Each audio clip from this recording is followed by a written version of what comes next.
بسم الله الرحمن الرحيم السلام عليكم ورحمة الله وبركاته meel kasta aad joogtaan ba Allah awood la dhamaanteen waxaynu ka wada baryaynaa inuu naga wada badbaadiyo cudurka safmareenka ee coronaviruska iyo fayrasyadiisa kala duwan biidnillaahi kariim waa maalinimo jimco ah 29 bisha January 2021 cudurka coronaviruska fayrasyadiisa kala duwan way ku faafayaan meelo badan oo dunida ka mid ah iyadoo weliba ay soo baxayaan awaamiir kala duwan oo guud ahaanba ka imanaya maamulayaasha caafimaadka ee dunida iyo guud ahaanba hogaamiyayaasha adduunka kuwaas oo sheegaya in si aadan looga taxadaro fayraskii hore ee Wuhan iyo kuwa dambe ee ka kala bilowday wadamada UK, South Africa iyo weliba dalka Brazil oo si xawliya oo degdega markaas u faafaya haddaynu haddaba eegno guud ahaanba wadamada dunidu ee UK marka aynu ku bilowno waxa qaybihiisa kala duwani ay yihiin kuwa si aad iyo aad uga taxadaraya maalmihii ugu dambeeyaba xagga kala fogaanshaha dadka iyo weliba is-ilaalinta iyadoo dhinaca kalena la dardargeliyay UK qaybaheeda kala duwan talaaladii kala duwanaa ee sharikadaha gaar ahaan kuwa ugu horeeyay AstraZeneca iyo Oxford talaalkooda iyo talaalka Pfizer iyo weliba BioNTech waxaa jira warar sheegaya in si aad iyo aad u cudurku u faafiyo marka la fiiriyo meelo ka mid ah taasoo UK ay soo rogtay awaamiir kala duwan oo ay isleedahay waxba looga qaban karaya qaabkan iyo sidan iyo dhibkan isagu markaas jira haddaynu haddaba eegno arrimaha ay isku soo qaadeen maamulayaasha caafimaadka iyo weliba maamulayaasha dhinaca siyaasadda ee UK guud ahaanba waxaa la sheegay inay jiraan wadamo 33 wadana oo UK aqoonsan tahay inay yihiin kuwa xaaladahoodu ay khatarta yihiin oo markaas la yiri dalalkaas dad kama iman karaan oo UK ma soo gali karayaan arrintaas iyada ayaa waxaa loo tirinayaa in sabab looga dhigo ama qiil in haddii dadkaasi ay soo galaan dhulkan ay dhici karto nooca cusub ee viruska inuu noqdo mid aad ugu faafa UK wadamada sida aadka la isaga ilaaliyo dadkoodu inaanay UK iman waxaa ka mid ah dalalka ku yaala koonfurta iyo bartamaha dhinaca America iyo weliba wadanka Boortaqiiska oo isaga liiska loogu daray dad badan oo Braziliani inay yimaadaan iyo weliba xogtii ugu dambeysay oo ku dartay 3 wadan oo isu tagay Imaaraadka Carabta, Burundi iyo weliba Rwanda dhammaan wadamadaas dadka ka imanaya lama ogola laakiin haddii ay dhacdo dadka UK u dhashay iyo weliba dadka kale ee iyagu deganaanshaha ku leh in la karantiilayo oo si gaar ah loo karantiilayo aadna loola soconayo iyadoo dadka UK ku soo laabanaya gabi ahaanba laga rabo hadday u dhasheen iyo hadday deganaansho ku leeyihiinba inay haystaan warqadaha sheegaya in aanay cudurka qabin marka ay dalka soo gelayeen kadibna ay sii gooniyanayaan taasoo laga wada taxadar dheeraada haweeneyda madaxda ka arrimaha gudaha ee UK Priti Patel waxay shaaca ka qaaday in la doonayo dadka baxaya ee UK ka baxaya iyo weliba England ee u socda adduunyada meeshay tahaba in laga rabo in ay wax muhiim ah u bixi karayaan oo ay weliba cadeyn keenaan taasoo macnaheedu uu noqonayo dadkii iska bixi jiray tigidhka iska goosan jiray inaanay jiri doonin oo garoomada diyuuradaha si aad iyo aad looga taxadiray iyo weliba dhinaca dekadaha in dadka la weydiinayo sababta uu baxayo iyo cadeynteeda haddii loo arko inay muhiim tahana in qofkaas rag iyo dumarba loo ogolaanayo inuu baxo haddaanay muhiim ahayn in dib loogu soo celi doono aqalkii markii hore uu ka boqolay ama uu ka dhoofay sidaas darteed ayaa waxa ay leeyihiin qoryaha arrimaha guduhu waa in dadku ay taxadaraan oo ay ogaadaan haddaanay wax muhiima u baxaynin inaanay markaasi isku shidaynin oo ay guryahooda ku xasilaan marka UK la fiiriyo guud ahaanba arrimuhu waxay ahaayeen kuwa si aad iyo aad ay uga dayranayaan qolyaha caafimaadkuna digniin ay soo saarayeen dhinaca kalena la eegayo xilliyada soo socda iyo talaalka marka la gaaro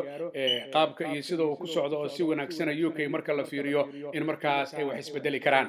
maamulayaasha caafimaadka iyo kuwa siyaasaddu midna kama jawaabi karaan xanimaadda iminka jirta ee UK in la qaado iyo waqtiga la qaadayo laakiin waxa ay ku xiran tahay had walba jawigu sida uu noqdo iyo sidii markaas ay wax isu bedelaan marka la fiiriyo maalmihii ugu dambeeyay UK dad badan ayaa dhimanayay iyadoo tirada dhimashadu aanay ahayn maalintaas la soo saaray oo kaliya laakiin ay dhici karto tiro kale oo la soo ururiyay in lagu daro salaasadii ama talaadadii la soo dhaafay 1631 qof ayaa lagu sheegay dadka UK guud ahaanba dhintay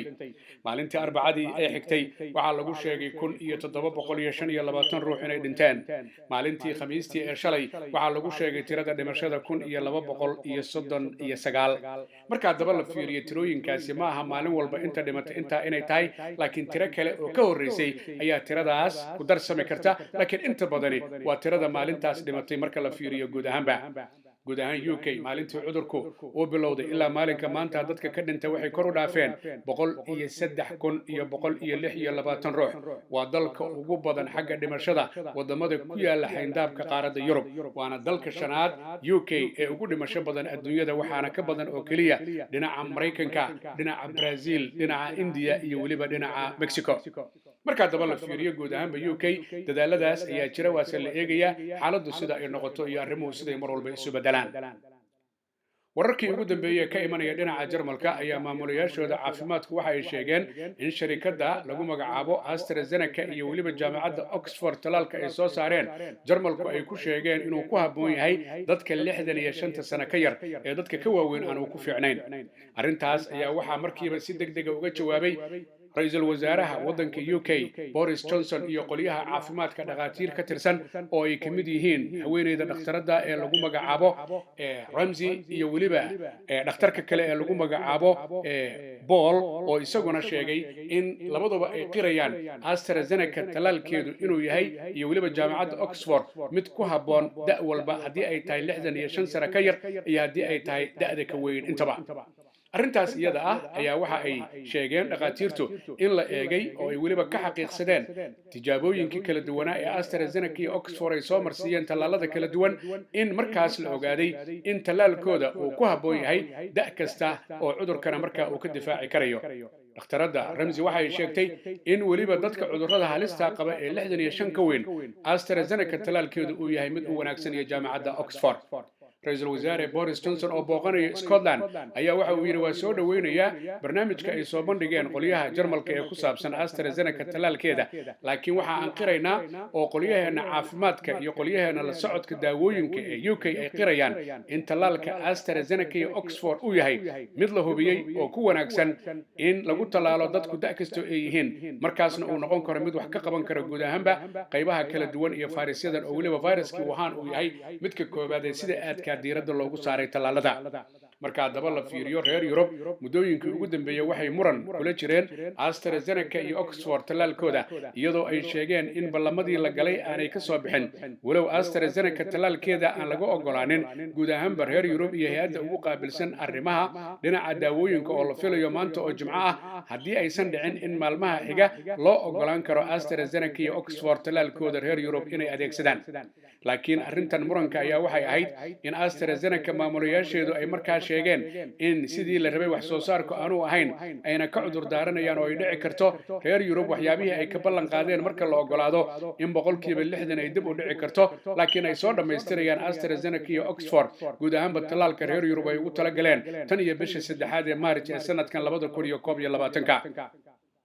in AstraZeneca ay talaalka la daahdo iyo waliba qoliyaha kale ee Pfizer iyo BioNTech waxa ay dhalisay in ra'iisul wasaarihii waddanka Talyaaniga Giuseppe Conte uu iscasilo kadib markii culays xoog leh uga yimid isbahaysiga dhinaca xukuumaddiisii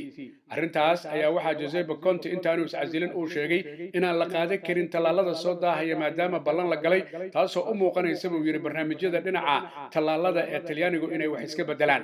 laakiin Giuseppe Conte inuu iscasilo waxa keenay isbahaysigiisa ragga ka tirsanaa oo ka mid yahay ra'iisul wasaarihii hore ee waddanka Talyaaniga Matteo Renzi oo isagu ku khilaafay Giuseppe Conte barnaamijka ah lacagta la doonayo in lagu qarash gareeyo soo kabidda dhaqaalaha Talyaaniga dhinaca culayska cudurka coronavirus-ka ee reer Yurub ay bixiyeen oo markii 27 waddan loo qaybiyay Talyaaniga ay ku soo aaday lacag gaaraysa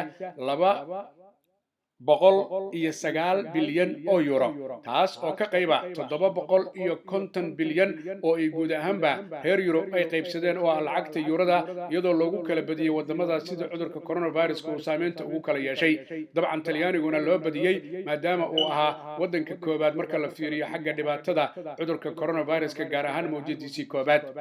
markii muranka noocaas iyo lacagtaasi ay dhacday ayaa Giuseppe Conte waxa uu iscasilaadiisa u gudbiyay ninka madaxweynaha ka ah waddankaasi Talyaaniga Sergio Mattarella taasoo markaas keentay culays xoog leh iyo xilliga ay timid in ra'iisul wasaaruhu iscasilo inay tahay xilli cudurka coronavirus-ku faraba'an uu ku hayo waddanka Talyaaniga oo ay ahayd in tallaabooyin xoog la qaato oo looga soo horjeedo guud ahaanba cudurkaas iyadoo tallaaladiina la doonayo meelo badan in markaas lagu baahiyo reer Yurub aqritaankii waxa ay sheegeen in shirkadaha Pfizer iyo BioNTech iyo AstraZeneca ay isla meel dhigeen in talaalada xilligii ku habboonaa la helo iyadoo taasuna ay ahayd culays xoog leh oo ku soo kordhay waqtigii loo ballamay talaalada in la gaarsiiyo guud ahaanba 27 waddan ee midowga Yurub uu ka kooban yahay ugu dambaystii marka la fiiriyo qaaradda Afrika oo kamid ah meelaha saameynta uu ku yeeshay cudurka coronavirus-ka ayaa waxay xaqiiqsadeen tiro badan oo doosas oo malaayiin oo talaal kala ah taas oo markaas loo arkayo qaaradda inay wax weyn u tari doonto midowga afrika marka la fiiriyo ayaa warkii u dambeeyay waxa soo baxay uu sheegaya in ilaa iyo 400 oo milyan oo doos la xaqiijiyay inay aadi doonto dhinaca afrika iyadoo horena ballanqaadyo kale ay u jireen oo mar ballan ay ahayd 600 oo milyan oo doos mar kalena ballan ay ahayd 120 milyan oo doos nin isagu ka tirsan qolyaha caafimaadka ee wadanka South Africa ayaa waxa uu shaaca ka qaaday in arrintaasi ay tahay arrin muhiim ah in qaaradda afrika ay hesho talaalka ku haboon laakiin waxa uu walaac ka muujiyay wadamada jeebkooda uu buuran yahay oo iyagu bilaabay talaaladii inay dirsadaan qaarkoodna ay talaalkii bilaabeen inaanay eegin dadka jeebkooda u liita ee reer afrika oo kale taasoo uu yiri arrin wanaagsan maaha laakiin marka la fiiriyo guud ahaan qaaradda afrika talaalku waxa uu yahay mid markaas la gaarsiin doono sida ay ka dhawaajisay laanta jamciyadda quruumaha ka dhaxaysa ugu qaabilsan dhinaca caafimaadka WHO wadamo dhowr ah ayaa jira oo iyaguna si gaar ah talaal u dalbaday marka la fiiriyo inta iminka aynu soo sheegnay mooyaane waxa ka mid ah dalka South Africa oo ah dalka ugu badan xagga soo riidashada iyo dhimashada qaaradda Afrika ilaa 1 milyan oo doos ayuu ka dalbaday AstraZeneca iyo Oxford waxaana laga soo saarayaa macadka lagu magacaabo Serum Institute ee ku yaala dalka Hindiya jasiiradda lagu magacaabo Seychelles oo ku taala badweynta India oo dadkeedu aanay ka badnayn ilaa iyo 94,000 ahna goob dalxiiska loo tago ka hor intii cudurkani aanu bilaaban ayaa iyadana waxa ay bilowday talaal bilaash oo lacag la'aan ah maadaama dadkeedu aanay badnayn oo ay yihiin ilaa iyo 94,000 oo ruux waxaana ku deeqay talaalka waddanka istaga Imaaraadka Carabta oo bilaash ama lacag la'aan ku siiyay ilaa iyo 50,000 ee doos ee ugu horeeya waxa kale oo ay filayaan talaalo kale Mauritius oo iyaduna ka tirsan badweynta Hindiya Jazaa'irka ku yaala ayaa iyaduna waxa ay heshay talaal ay ka heshay dhinaca India oo isaguna markaas loo ballan qaaday iyo talaalo kale oo ay doonayaan inay arrimahooda ku maareeyaan iyo cudurka coronavirus-ka waddanka Masaarida oo kamid ah wadamada cudurku uu saameynta ku yeeshay qaaradda Afrika dadka reer Masarna ay kor u dhaafeen 100 milyan oo ruux ayaa iyaguna haddii waxa ay bilaabeen talaalkii la talaalayay dadkooda guud ahaan iyadoo lagu bilaabay dhaqaatiirta iyo qolyaha kale ee caafimaadka waxaana ay dalbadeen Masaaridu ilaa iyo 100 milyan oo doos oo ay ka dalbadeen shirkadaha kala duwan ee talaalada soo saara dhinaca Morocco waxa ay dalbadeen 1 milyan oo ay ka dalbadeen AstraZeneca iyo 500,000 oo doos oo ay ka dalbadeen shirkadaha kale qaarkood marka daba la fiiriyo guud ahaanba qaaradda Afrika talaaladoodu waa ay imanayaan laakiin ma jirto ama dal kamid ah qaaradda Afrika oo talaalka laga soo saari karayo qiyaastii halka ugu dhow ee talaalkooda laga soo daabulayana waxay u socotaa dhinaca dalka Hindiya oo markaas juqraafi ahaan sida uga fogeyn guud ahaan adduunyadu dadaallo xoog leh ayay wadaan laakiin dhinaca kale waxaan la hubin sida talaaladu ay wax uga tarayaan qaybahan cusub iyo fayrasyada cusub oo ah kuwa culayska xoog leh iyagu keenay marka la fiiriyo kii ka bilowday Wuhan ee dalka China kadibna laga arkay kuwa kale Brazil iyo UK iyo South Africa oo aad u faafaya 70% looba joogay xaalku sida uu noqdo iyadoo guud ahaan isha lagu hayo isbedelka iyo talaaladu siday markaas u bataan waa fariintii toddobaadkii labada maalmood aad ka heli jirteen halkan oo ay tahay maalin walba oo jimcaha maanta oo kale iyo maalin walba oo talaado ah haddii Allah awood leh uu ogolaado marka daba aynu fiirino fariinta waxa fududeeya shirkadda dhinaca qaadista alaabooyinka xagga UK laga qaadayo lana keenayo xagga Soomaaliya guud ahaanba la geenayo lagana keenayo waa shirkadda lagu magacaabo Parcel Host oo fadhigeedu yahay UK xafiiskeeda weynina uu ku yaalo bariga magaalada London 473 High Road Leighton halkaas oo uu diyaar ku yahay ganacsade Axmar Barqadle iyo waliba iyadoo halkaas laga heli karayo oo kale DHL-ka guud ahaanba adduunyada oo dhan la isaga daabulo alaabooyinka hadda diray sidii haddii lagu keenayo intaba ganacsade Axmad Barqadle waxa kale oo bulshada u haya guud ahaanba telefoonada noocyada kala duwan ee kuwa ugu dambeeyay iyo cunooyinka kala duwan waxaana lagala xiriiri karaa telefoonka eber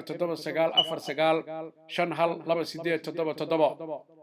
dadka Soomaaliyeed meel kastoo ay joogaan badhib iyo dheef waxay la wadaagaan dadweynaha dunida waxaana laga rabaa inay islaaliyaan ay feejignaadaan baryada ay badiyaan nadaafadana ay ku dadaalaan inay dhageystaan awaamirta ka imanaysa maamulayaasha dalalka ay joogaan iyagoo aan iloobi in halku dhigi ahaa walaalle